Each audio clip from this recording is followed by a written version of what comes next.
We have arrived at April.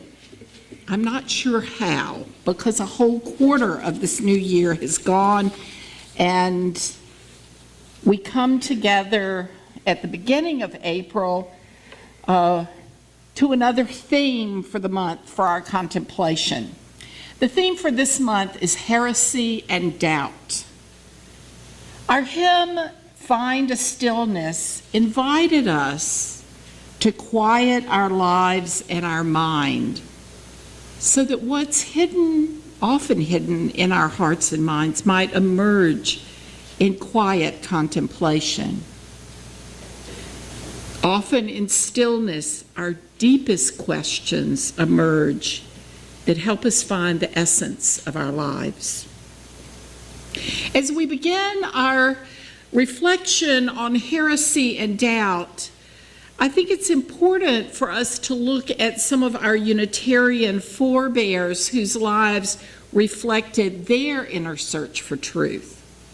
Historically, we see that what is heresy in one particular political environment may be dominant thought when the politics change.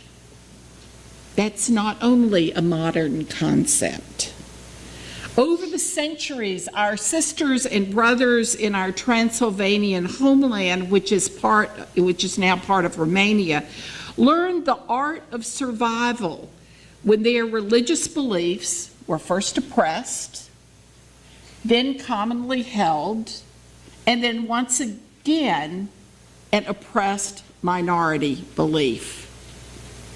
Because of the complex political and religious history in Europe of the 14th and 15th centuries, the Unitarian Seke people of Transylvania chose to place the Ouroboros, and you can't see it very well, but it's the symbol of the snake eating its tail. That was part of the coat of arms for the Seke Unitarian people. This ancient symbol in many religions represents the cycle of birth, death, and rebirth, a sign of survival. Inside the Ouroboros is a dove on a rock. The two symbols together reminded people of the verse in the Christian scriptures, Matthew 10:16, "Behold, I send you forth as sheep in the midst of wolves.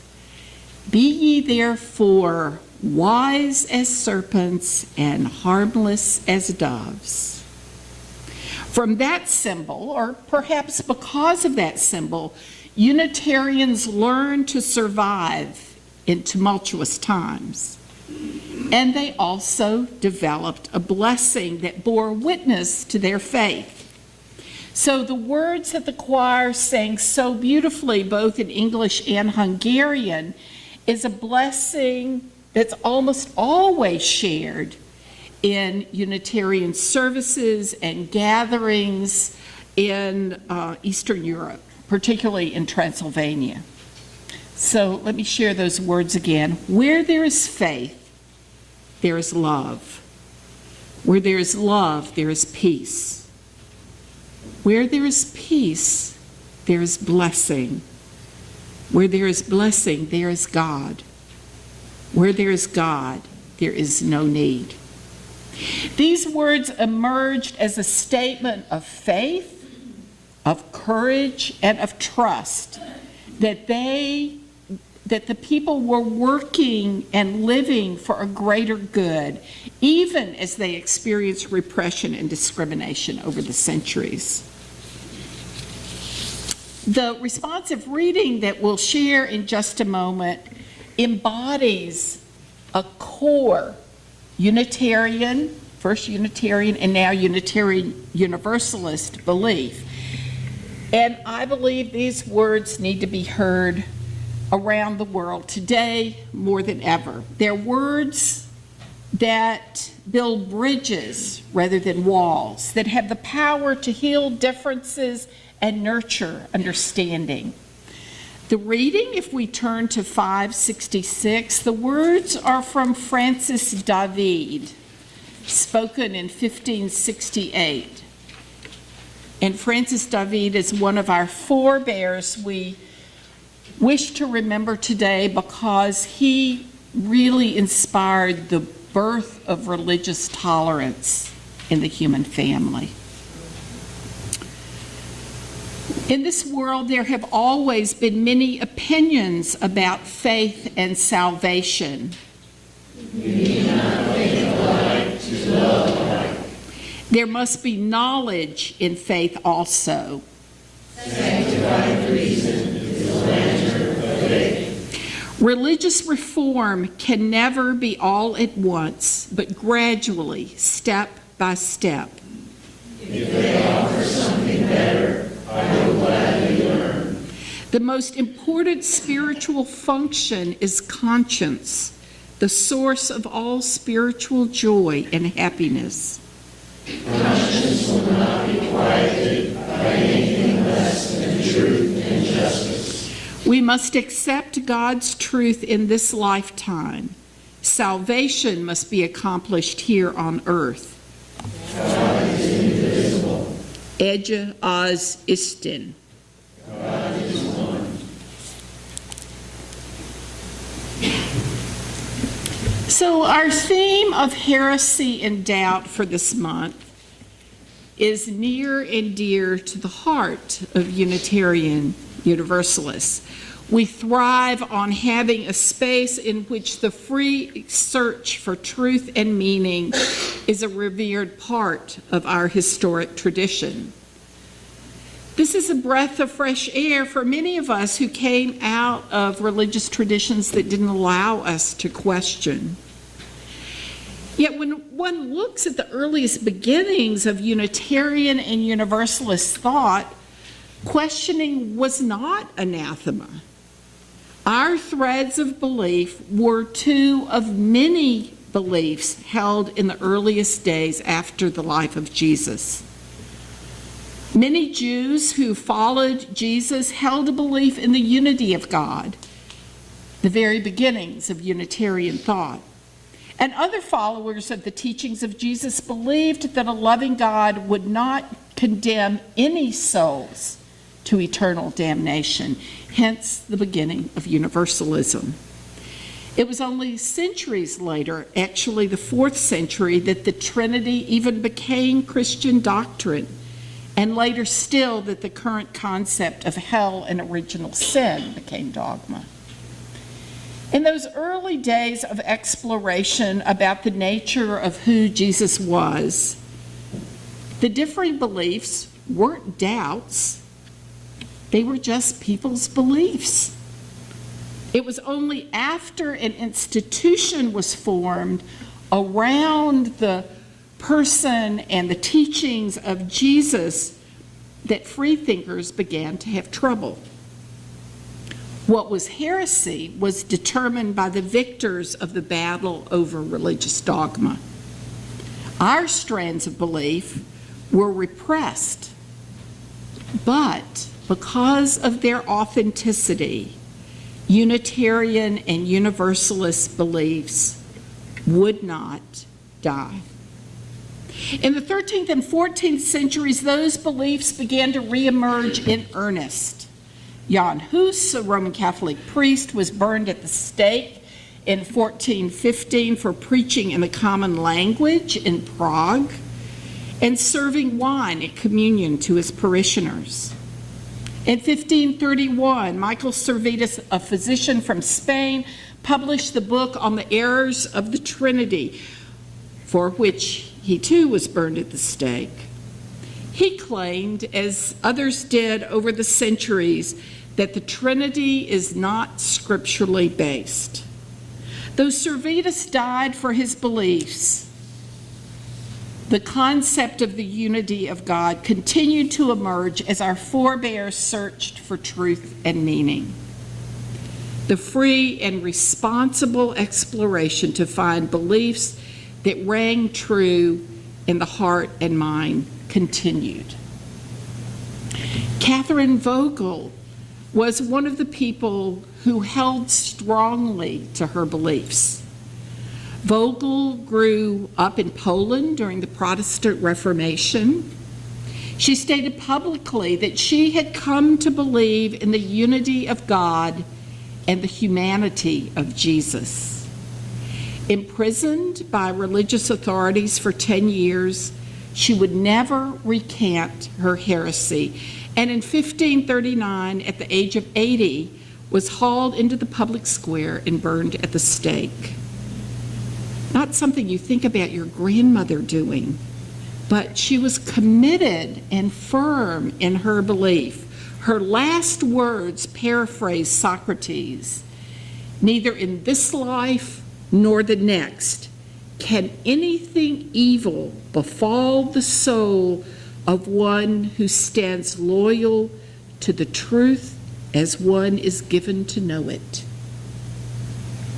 Sadly, most of Reformation Europe was strewn with the charred remains of Unitarians, but the idea still didn't die. Our forebears continued to seek truth as they found it to be, as they searched their minds and hearts. While Catherine Vogel was a martyr who held firm to her beliefs, she was not the only forebear we remember today. The person who we are most indebted to is Francis David, whose words we just shared. It was his inspired preaching that led King Sigismund of Transylvania to sign the Edict of Torda in 1568, declaring for the first time religious tolerance, declaring that people within a kingdom had the right to believe according to their conscience, not as the monarch believed. In that declaration, the king laid the foundation for our fourth principle, the free and responsible search for truth and meaning. And down through history, our tradition comes to us, transforming and opening and embracing as it goes, occasionally faltering, but always finding new footing.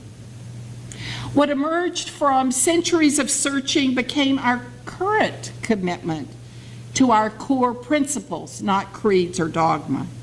Our principles and purposes were first articulated as the Unitarians and Universalists prepared for the merger in 1961. Our commonly shared beliefs were clarified a number of years later when people read our original principles and said, there's some things missing. And with input from women and minority perspectives, our current principles and purposes were adopted in 1985 to include our seventh principle, which affirms our respect for the interdependent web of existence. And the additions also included our sixth source for our faith, the spiritual teachings of earth-centered traditions which celebrate the sacred circle of life and instruct us to live in harmony with the rhythms of nature.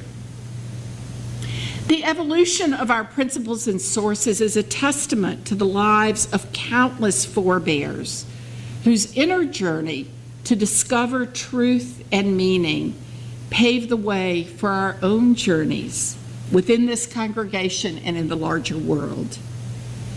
Therefore, as we consider the theme of heresy and doubt, we keep being drawn back to our fourth principle, the free and responsible search for truth and meaning. This principle honors the search that we brought with us as we came into Unitarian Universalism, and it charges us to continue to search. To enable our search, Unitarian Universalists over the centuries have called on experience, reason, and revelation to help us in our spiritual and religious exploration.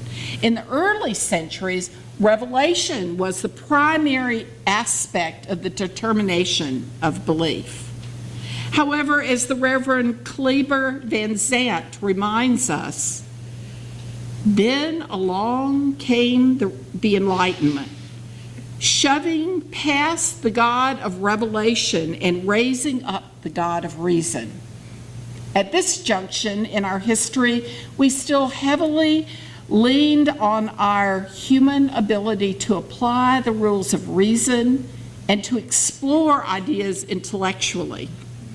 Even with so much evidence to the contrary, we still like to believe that we can think our way through life and its challenges. I think, therefore I am. I think, therefore revelation has nothing to do with it. More recently, say in the last couple of hundred years, experience has come into vogue as the most important leg of this three-legged stool or workbench of ours.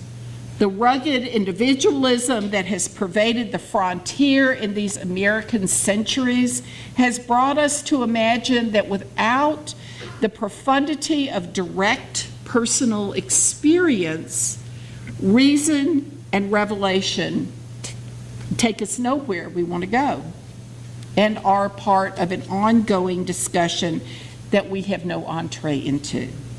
Experience is key, we say. Until I can feel it for myself, it probably doesn't exist. Whatever feels good is all that matters. Now, with the horse race among these three yet in progress, I would humbly suggest that we look at all three in more or less equal measure. Rather than being mutually exclusive, I see this trinity of experience, reason, and revelation as complementary. Each one a lens through which to examine the information gleaned from the other two. To count on one's experience alone seems so limited and limiting.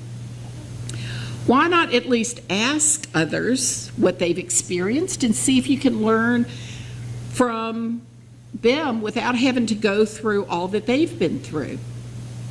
To count on reason alone without at least beginning with the ideas left behind by those who came before means constantly reinventing the wheel, slowing down progress, increasing our frustration. To count on revelation alone can leave us wishing the revealer had at least spoken the truth in an idiom that we could comprehend, in a narrative form we might experience in our own way and in our own time. So today we understand that an authentic search for truth and meaning needs to take into account reason, experience, revelation. And that is not an easy process.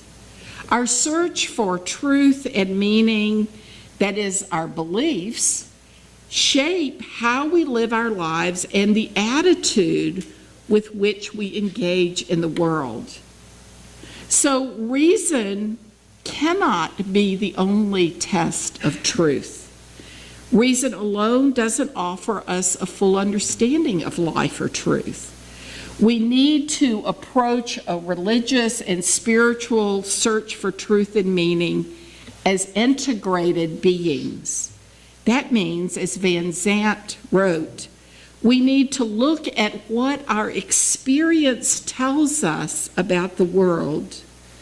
We need to apply reason when we examine beliefs, and we must listen to the still small voice of reason and revelation, to the small voice of deep understanding of our inner knowing that comes as revelation.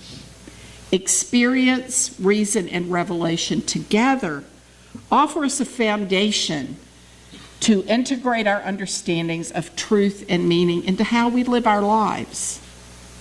Today, our spiritual and religious search for truth and meaning is both a private individual exploration and a shared experience.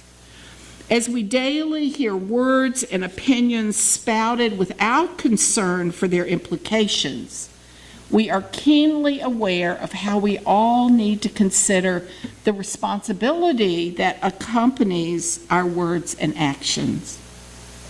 Ours is a faith that is bound not by our ability to do or say anything we want to or to believe anything, but to explore and claim beliefs that hold us to the highest standards.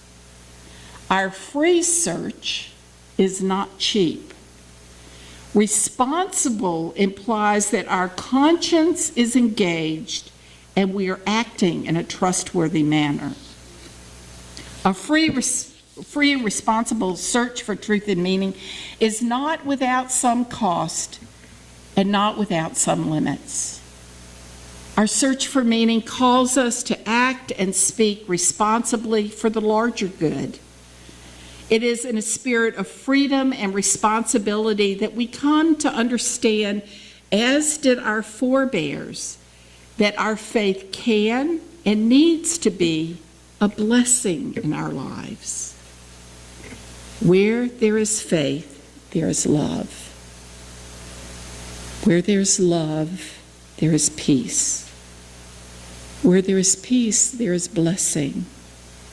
Where there is blessing, there is God. Where there is God, there is no need. When our hearts and our faith are firmly anchored in love and peace, then we do find blessings, and we can live secure that whatever we experience, there is no need that cannot be encompassed by the power of love to overcome all obstacles. And it is in that spirit that I invite us to stand to share together our closing hymn, number 322, Thanks Be for These.